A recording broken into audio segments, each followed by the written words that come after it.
अस्सलामुअलैकुम। दोस्तों, ज़हीन होने की ख्वाहिश हर इंसान के अंदर होती है और ज़हीन अफराद को हर कोई पसंद करता है। लेकिन आखिर ऐसी कौन सी खसूसियात है जिनसे ज़हीन अफराद की शनाख्त की जा सकती है? माहिरीन का कहना है कि ज़हीन अफराद का खुश होना एक ऐसा अमल है जो अपनी जिंदगी में बहुत कम देखने को मिलता है। आपने ज़हीन अफराद को आम अफराद के मुकाबले में कुछ मुख्तलिफ देखा होगा। इनकी आदतें, चीजों को महसूस करने के तरीके, गुफ्तगू वगैरह सब कुछ आम अफराद से मुख्तलिफ होते हैं। ऐसे लोग तन्हाई पसंद, कम मेल जुल रखने वाले और बेतरतीब आदत के मालिक होते हैं।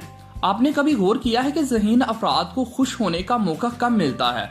अगर ये एक नहायत कामयाब जिंदगी गुजार रहे हों, इनकी जिंदगी में कोई कमी ना हो और इन्हें दुनिया की हर नेमत हासिल हो, तब भी आप इन्हें ज्यादा खुश नहीं देखेंगे। इसकी मुख्तलिफ वजूहात हैं। बहुत ज्यादा सोचना। ज़हीन अफराद हर शय के बारे में बहुत ज्यादा सोचते हैं। वो मुख्तलिफ खुशगवार और तलख वाक़यात का बार बार तज्जिया करते हैं। अपना मुहासबा करना। ज़हीन अफराद अपनी ज़ात के लिए कड़ा मेयार रखते हैं और वो नहायत सख्त असूलों पर अपना मुहासबा करते हैं।